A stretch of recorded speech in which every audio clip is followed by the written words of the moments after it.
made sharp Ivan Mamaka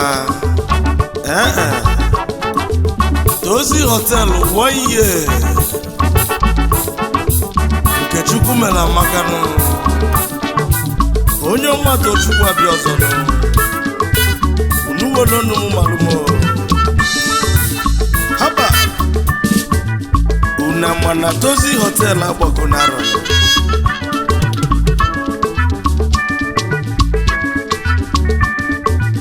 maka na nwata puleze agbazi obele nwanụ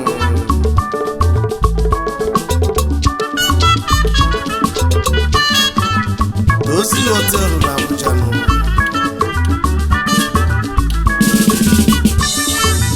anyị ekene Chukwu n'ọlụ mmanụ onye ọmatụ Chukwu na mmanụ nwesịrị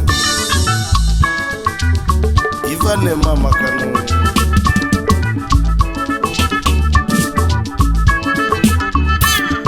Kaikenenu Chukwu n'ọlụ ọma Kaikenenu Chukwu n'ọlụ ọma nke Chukwu lụrụ amaka nke Chukwu lụrụ amaka Ivan Mamaka Ivan Mamaka Ive Chukwu melody sharp Mamaka Tozy Hotel Ọgbagaro 1 year koneme 30th of April 2022 ka Tozy Hotel na 1 year ekene diri Chukwu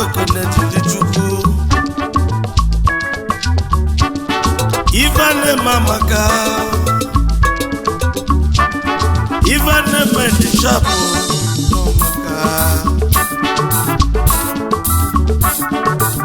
anyị ekenezianụ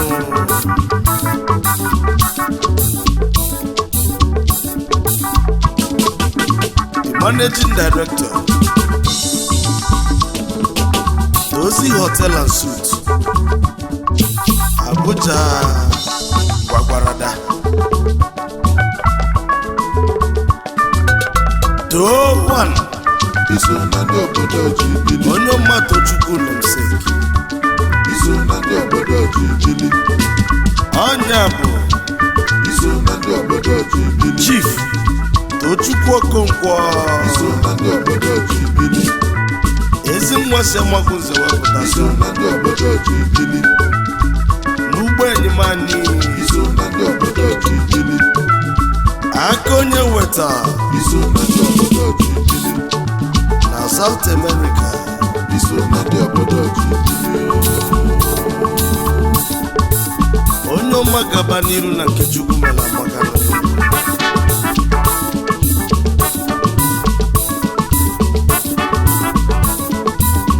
obodo bụ n'isi weda Abuja chọba Tozy Hotel and Suites anyị nwe night club swimming pool supermarket happy salon na ndị obodo any hairdressing iso na ndị obodo ji bili Chief Tochukwu John Okonkwo iso na ndị obodo ji bili agonye weta bịafụ mmanya na nke Chukwu mela amaka obodo ji bili ezi nwa magunze bịa iso na ndị obodo ji bili onye nwe ido na nwere ife n'ụgbọrụ ka eji iso na aga ndị obodo ji bili ezi nwanne m mana ọ bụ mụ bụ onye ọma Tochukwu na mmanụ nweze nna mmanụ nweze ka nna azanụ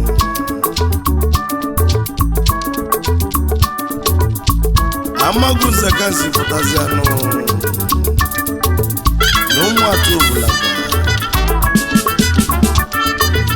ogodo bụ nke nchinechi anyị wee wele gwa wee na-enye Chukwu abịa mabido igwe otito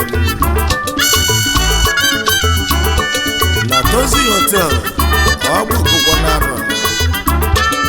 na nwata pụrụ eze agwazi nwata